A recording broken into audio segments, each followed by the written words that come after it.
like you're 3 foot tall. When it's just you, well, times can be tough. When there's no one there to catch or fall. 3 foot tall. All right, guys, sorry about this, man. Apologies in advance. I know I said this video was going to be, for tomorrow, and I didn't get a chance to. For those that follow me on social media, it's Big Cloud. Listen, man, I had a lot on my mind, plus I had a lot to really drop down. Now, there's a lot of thoughts going on in the midst of this, and it's not just the whole Xbox situation. It's really just the situation that we're in on top of this, and just the overall overlooking, I guess you can say, of the competition instead of what's happening right in front of you in your own backyard. Now, again, this is not even a new topic for me. I've talked about this sort of thing prior, long before everything started to show itself, and people tried to come at me and call me this, that, and the third. And it's crazy how everything's come full circle, and dudes are now pivoting and talking about everything else. Let me tell you something, okay? And I'm gonna go right ahead and just start right with this. Everything I said in my last video has so much weight because it's like, dude, as soon as that video went live, we got news that Marathon just got delayed. Now, you would think, okay, maybe this game is going to get canceled. You have dudes actually hoping that this game gets canceled. But here's the thing. Sony has invested over $3 billion into Bungie, and that was to buy the entire team, the entire workforce, and obviously, to fund what, the games they got, etc. But also they gave Bungie more of an, not ambassador type of role, but an oversee type of role in regards to their live service games. Since Bungie has been the overseer of a lot of, Sony's actual games, we have said bye-bye to games that absolutely would have done well. Twisted Metal would have done great, especially in this format. Why? It's something new we haven't seen in a long time. The nostalgia by itself would have sold that game. Not to mention it has hype surrounding it in regards to the TV show. You would think with Sony being so heavily invested and trying so damn, like their damnness to make all of these damn games in the TV shows and movies, that would at least been the first game that would have passed the greenlit. But that game got canceled. That was a AAA budget game. You already know the situation. We're not even going any further. Spider-Man 2, with the multiverse type of push, especially with the way they've done it with the Marvel Cinematic Universe, this could have played into Wolverine with the multiplayer. You could have some cool stuff happening with that. Multiple people playing as Spider-Man, and it actually looked cool and seamless. That also could have been something phenomenal. I absolutely thought that was going to be a good thing. But again, that got canceled.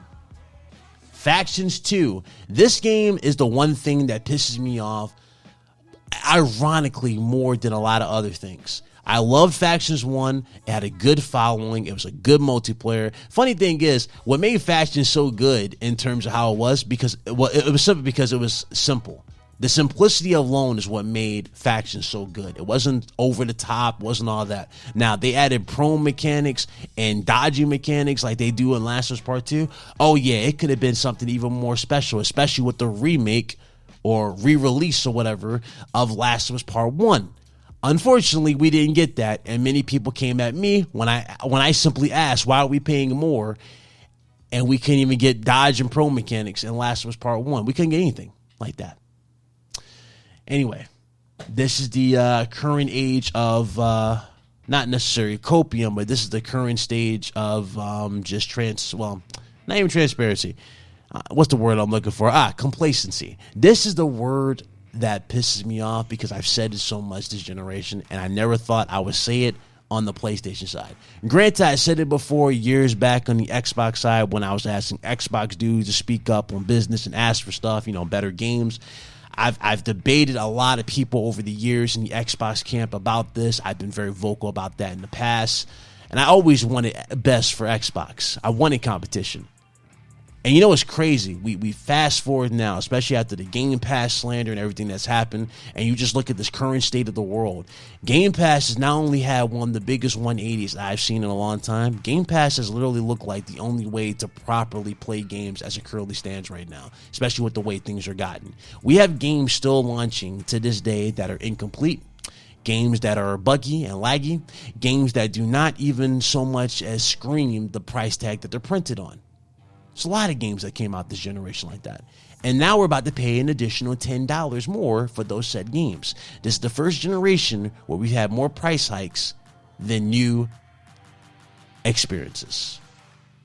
I want you to understand what I just said. We've had more price hikes, more greedy price gouging in terms of controllers, more ridiculous schemes in regards to making us pay absurd prices for limited edition, plates and all this dumb shit. All this stuff that's happened with PlayStation. We've had more of the greedy, ridiculous nickel and diming practices than we've had fucking games. You know what's even more funny? We have more controller colors than we have games with PlayStation. New original games from PlayStation. You know what that sounds like? That sounds like Xbox One, ladies and gentlemen. Sony literally went back to Xbox One tactics and gave us more controllers, more price gouges, more greedy practices and shady practices than we've gotten new experiences for this platform. And many people want to have the nerve to come at my neck, Jack Move Johnny's neck, anybody who has the balls to use their platform more than just hyping up a studio or a game to demand better for you. You want to demonize us, but you want to cheer us. When we call out the stuff that we need changed in our camp, you want to demonize us, but then for those things that benefit us, but then you want to cheer us when we talk about the opposition and try to kick them down because you're that fucking shallow and you're that too much of a pussy to hold things accountable and the stuff that's happening in your own camp. This is how pathetic the gaming community has gotten. It's not even the gaming community. I refuse. You know what? I apologize. It's not the gaming community. This is how ridiculous this small, tiny, itsy bitsy group of idiots has gotten. They are so shallow. They are so hurt. They're so ridiculously, sensitive over everything. I tell you multiple times where the problem is. I've always been like this. Anybody who's followed me for years, I've always been a realist. When it comes to calling out the problems, I am the first one to tell you where the problem is, what I don't expect, and what I don't want to happen before I get into all the stuff that I like and all that stuff. I've always been this way. I've always been critical about stuff that need to be critical, especially when I think it might have a long-term impact, especially coming back to us in terms of diminishing returns. I've been saying this for the longest time. As soon as we started getting less and less games, I immediately started calling it out. I said, bro, this is just Sony not even trying. Dude was like, shut up. We had these games at these times. They bring up games that we had years later. Ironically, these same games that they bring up, they played years later, these, that they claim to play years later, they didn't even fucking play. They didn't even buy. And then we get the sales figures. Sales figures show that these games are not selling in terms of these exclusives. They go, oh, exclusives are the reason we buy PlayStation and consoles. Yet exclusives are literally some of the worst selling games we've gotten this generation. Astrobot won Game of the Year, and Astrobot's not even in 10 million. It's in the damn 2 to 1 million price sales range. Like, what are we doing here? What are we doing here? And then people pick and choose what game is successful. Dudes really tried to damage control the fucking meeting that we just had with Herman Holtz and everybody talking about sales figures. Talking about, well, guys, 2 million is good. I mean, that doesn't necessarily mean it's a bad game that is so bad or in that nature, but 2 million is good. We can say that it's profitable. How the fuck do we go from hyping up games selling 10 million, 15 million, damn near 20 million fucking console units to fucking hyping up and being complacent with 2 million while dudes are talking about how many fucking consoles are out there on the market? I've heard more motherfuckers bring up how Sony has sold 75 million fucking consoles this generation. You do realize that every time we call out a problem, there's always some fucking idiot that comes out of left field talking about how many fucking units the PS5 sold. But when I ask them the basic fucking serious question, how many games do we have coming for this box? They get emotional and they say, what about Xbox? As if Xbox has any fucking thing to do with Sony's overall output of games. These are PlayStation Studio games. Let me put that again. PlayStation Studio games. PlayStation is responsible for PlayStation Studio games. The fact that PlayStation Studio games that we do have coming out, like games like Ghost of Yote, are being nickel and dime, or not even nickel and dime, they're being pimped out at these shows, not even giving proper build up, it shows a lot right there. Sony doesn't even have respect for their own licenses. We could have had MotorStorm. We could have had Resistance 4. We could have had fucking the Factions 2 multiplayer. We could have had SOCOM. We could have had fucking multiple fucking games that came out. Ape Escape could have came out as after being revealed in Metal Gear Solid.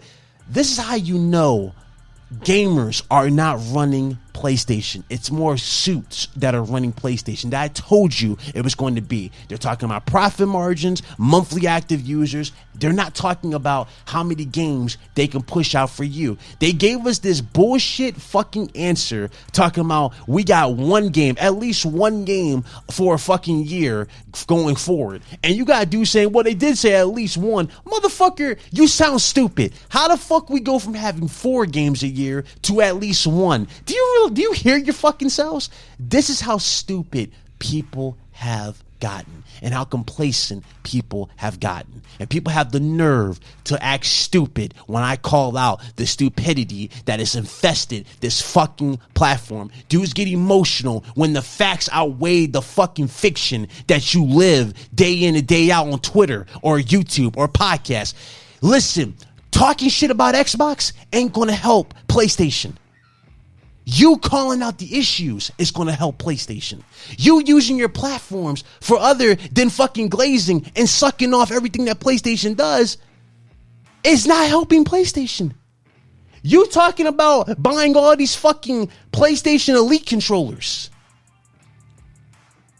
You know, like, oh, they come out with different color Elite controllers. You're talking about buying all these Elite controllers is not helping PlayStation, nor is it sending the right message to PlayStation. The message you're sending PlayStation is, everything you're doing is fine. I'll continue to buy your shit. You can continue to give me less and continue to throw bullshit at me, and I'll buy the bullshit. And guess what? I won't buy the software because guess what? I don't care about the software. That is literally the energy that you're projecting to PlayStation.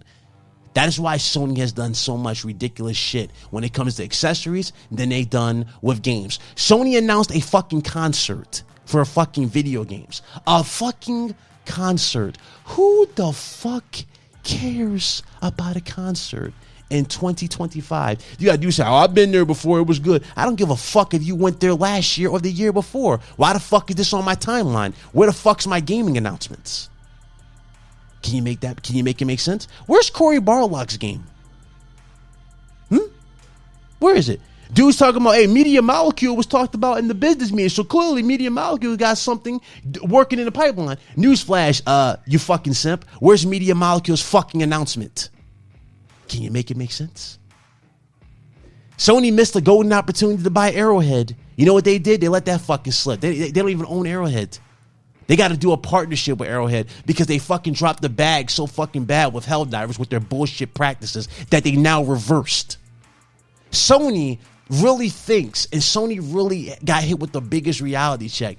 The PC community is everything the PlayStation community should be right now in regards to being vocal and speaking up. We got a glimpse of what could happen when you speak up in the PS4 generation, at the start of the generation, when we reversed all the DRM policies. Since then, we have got nothing of the sort in regards to the same type of energy. And no one can say I'm wrong on this situation. No one. We have got nothing from PlayStation that screams we have to earn your trust, your dollar, and your respect. We got nothing from PlayStation this generation. Nothing. This generation started off hot, and they knew they had to do that because they had the success of the PS4 gen. So it started off with a lot of promises, and look at where we are now. Nothing. We got bamboozled into a fucking generation. The main games we played on PlayStation 5 are fucking PS4 games repackaged. And dudes want to act like they don't see a problem with that. Politely, if you still don't see a problem with playing the same fucking PS4 games you already fucking got, that you can already play right now, enhanced on your PS5 base model, mind you, politely shut the fuck up. I don't want to hear anything else out of your mouth. I don't. I'm sick and tired of the complacency. I'm sick and tired of the bullshit. I'm sick and tired of the ass kissing. If you want to do all three of these things, politely, Don't act like you speak for gamers. Don't act like you're for the gamer. And for the love of God, don't act like you give a shit about PlayStation and quote-unquote competition, because you sure as hell don't. In the midst of Sony announcing a fucking concert, Microsoft should reveal that, yes, they're doing the next-gen console. And you know what's funny about this? This isn't even fucking news. We knew this was coming. Those that have a fully functional frontal lobe knew that Microsoft was making a console. Dudes really put into their fucking ridiculous peanut-sized brains that Microsoft was leaving the console market. Even though I flat out told you the plan out the get-go. Microsoft is not selling you strictly boxes. They're selling you an ecosystem. This is what Sony needs to do. Multiple ways to get into their ecosystem, whether it be through mobile phones, whether it be through the new handheld, what they're doing, which again, that's a different story. You got consoles for that, or you can just go into PC gaming and enjoy all the bells and whistles with no subscription services on top of that. And you also have Game Pass if you want to take advantage of that. That's what Microsoft's done. Microsoft spent most of their years building this infrastructure to make themselves super profitable, and that's what they're doing. Multiple Xbox games are dominating multiple storefronts. This is what Phil Spencer wants. Microsoft literally dominating the markets, taking this #1 spots and being the #1 downloaded games, and they literally are doing that. PlayStation, you see PlayStation talked about this where they say I'm beyond the console. They put a big emphasis on that in the latest fucking interview or the meeting. Nobody wants to talk about that though. They want to talk about bullshit semantic about exclusives, when the reality is these same dick eaters don't even buy the exclusives. But here's the reality. Everything that Microsoft built around Xbox in terms of like, you know, all the quote unquote leg room that they lost over the years that people claim they were, even I said it, right? All that has led to this full circle moment where they now are fully ready and keen to do what they want. And notice how they said Xbox consoles, because more than likely this is going to be a handheld type of thing on top of it. They're going to have multiple ways for you to play this new Xbox. And here's the thing.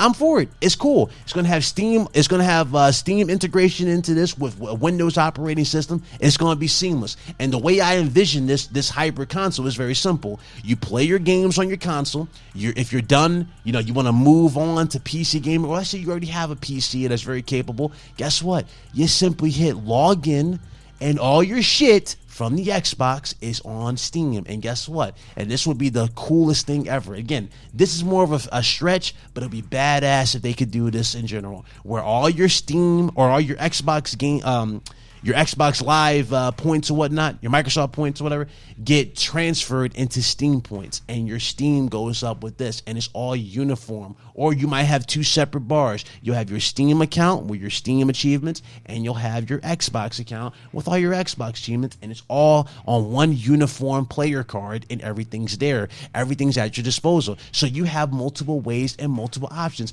The world is already in a shitty place. Anybody acting stupid on what I'm saying, complaining, saying that's not gonna do this, that, third, needs to shut up. The world is in a shitty place right now. Things are ridiculously expensive. People don't want to deal with this stupid shit. People shouldn't have to go out here and pay $80 twice for fucking games, especially if the game is mid, to experience it on PC and PlayStation. It should be a simple bridge from point A to point B. It's business. It makes sense. You make the money. It's that simple. And then you make that recurring revenue, or they're going to be making recurring revenue through Game Pass. But also, the main thing they're going to be selling you is the dream of what you want. Everybody loves, and don't let no fanboy tell you this, tell you different. But everybody loves, wait for it, simplicity. Simplicity is fucking key. PlayStation found out the hard way with the PS3. They got it right with the PS4 generation. Simplicity to you and your content.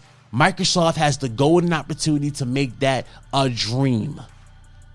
That is why this hybrid console, it looks great on paper and more than likely will be something big in the long run. And PlayStation most certainly sees this. That's why they're talking about PS6 as the top of their priority, because they know damn well them picking and choosing and being tone deaf with the day-and-day situation is not helping them whatsoever, especially when you about to have two monumental failures on your hands with Marathon and Fair Games, which possibly, is going to lead to them laying off more developers, more workforce, which means less games for you or longer wait times for games for you when we say goodbye to more devs that make the games, the magic that make you power up these PlayStations.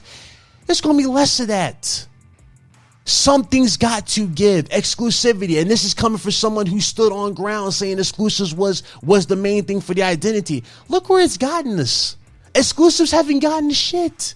We have said bye-bye to more studios than we've gotten new games from said studios. We have said we've literally got more price hikes than we've gotten new experiences. What the fuck are we playing? What the fuck are we arguing about exclusives for when they're not doing anything for us?